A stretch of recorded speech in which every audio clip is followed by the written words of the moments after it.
మీరు వెళ్ళండి, సీతను వెతకండి.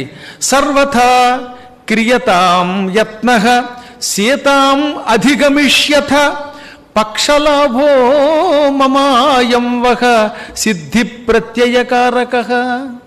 ఈ శ్లోకం చాలా గొప్ప శ్లోకం. సర్వథా క్రియతాం యత్నః సీతాం అధిగమిష్యథ పక్షలాభో మమాయం వహ సిద్ధి ప్రత్యయకారకః. నేను చెబుతాను, మీరు అనండి. అన్న తర్వాత ఈ శ్లోకం గొప్పతనం చెబుతాను.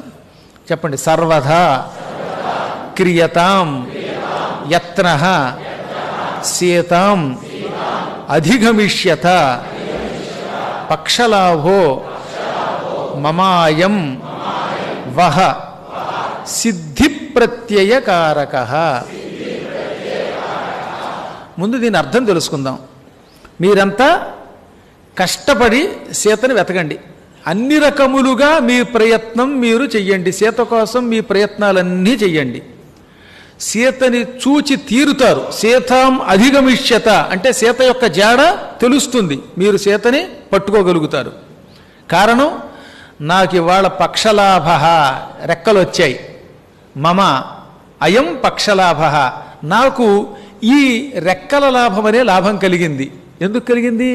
మీకు సీత గురించి చెప్పాను గనక. కాబట్టి సీత గురించి మీకు చెప్పగానే నాకు లెక్కలు లభించాయి కదా.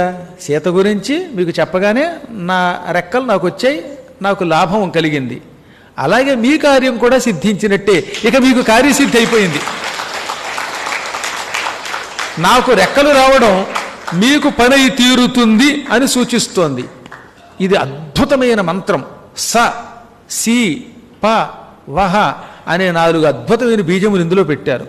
సర్వథాలో సా ఉన్నది, సీతామధిగష్యత్తులో సి ఉన్నది, పక్షలాభంలో పా ఉంది, వహ సి అనేటటువంటి 2 అక్షరాల్లో అద్భుతమైన వశీకరణ మంత్ర బీజాలు ఉన్నాయి. ఆ మంత్ర రహస్యాలని పూర్తిగా చెప్పంగానే ఇందులో అనేక బీజములు ఉన్నాయి. ప్రత్యేకంగా ఈ శ్లోకాన్ని పూర్వకాలంలో రోజుకు 1000 సార్లు చొప్పున 9 రోజులు జపం చేసిన ఒక ఆయన నేను ఎరుగుదును. కాలు విరిగింది ఆయనకి. కుంటికాలుతో చాలా బాధపడ్డాడు. ఎన్ని వైద్యములు చేసినా పూర్తిగా పూర్వంలా నడవలేకపోయేవాడు. మా నాన్నగారు చెప్పిన తర్వాత ఈ శ్లోకాన్ని 9 రోజులు పారాయణ చేశాక శుభ్రంగా నడిచాడు ఆయన, వంకర టెంకర నడక లేకుండా. ఒక్కొక్కళ్ళకి కొంతమందికి చేతులు నొప్పులు పెట్టడం, కాళ్ళు విరగడం, లేకపోతే ఇంకేవో అవయవ లోపాలు రావడం, ఇలాంటివి వచ్చినప్పుడు ఎన్ని మందులు వేసినా వాడనటువంటి వాళ్ళు ఈ శ్లోకాన్ని భక్తి శ్రద్ధలతో యథాశక్తిగా జపం చేసేవారు. ఈ శ్లోకాన్ని 40 రోజులో, ఒక 9 రోజులో, 27 రోజులో వాళ్ళ శక్తిని బట్టి నియమం పెట్టుకుని పారాయణ చేసిన వాళ్ళందరికీ కూడా ఆరోగ్యం బాగుపడింది. అవయవ లోపాలు తొలగాయి. కొందరికి చూపు వచ్చిన వాళ్ళని చూశాను, వారి శ్రద్ధలను బట్టి. కొంతమంది కింద కూర్చోలేకపోయేవారు, బాగా మోకాళ్ళ నొప్పులు. అటువంటి వాళ్ళు కూడా ఈ మోకాళ్ళని ఇలా రాసుకుంటూ ఈ శ్లోకం చదివి మళ్ళీ చక్కగా నడిచిన వాళ్ళు ఉన్నారు. ఆపరేషన్లు అయ్యాక మళ్ళీ పూర్వంలాగా తమ శరీరం సహకరించడానికి ఈ శ్లోకాలు పారాయణ చేసేవారు. ఆరోగ్యమును ప్రసాదించే అద్భుత శ్లోకం ఇది. శరీరంలో ఉన్న అనేక రకాలైన అవయవాలకి చికిత్సని కలిగించే శ్లోకం ఇది. వైద్యులు ఇచ్చిన మందు వేసుకున్నప్పుడల్లా ఈ శ్లోకం చదువుకుంటే ఆ వైద్యం ఈ మంత్రం కలిసి పట్టిస్తుందన్నమాట. శాస్త్రం ఏం చెబుతుందంటే ఔషధం ఉండాలి, మందే. అది భగవంతుడు నిర్ణయించాడు. అందుకే వైద్యో నారాయణో హరిహి. వైద్యుడు నారాయణుడు, విష్ణుమూర్తి వైద్యుడి రూపంలో ఉన్నాడు. కాబట్టి వైద్యుడిని ఎప్పుడు తక్కువ చేయకూడసమా, లేనిపోయిన కూడా పొరపాటు. ఆ వైద్యమునకు మంత్రం కూడా పరిచేస్తే తొందరగా సిద్ధి పొందుతారన్నమాట.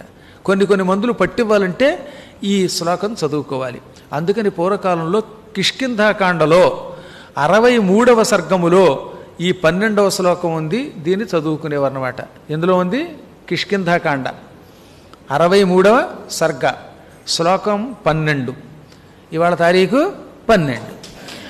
ఆ 12వ శ్లోకాన్ని బాగా పారాయణం చేసుకోండి, తప్పక ఆరోగ్యం లభిస్తుంది.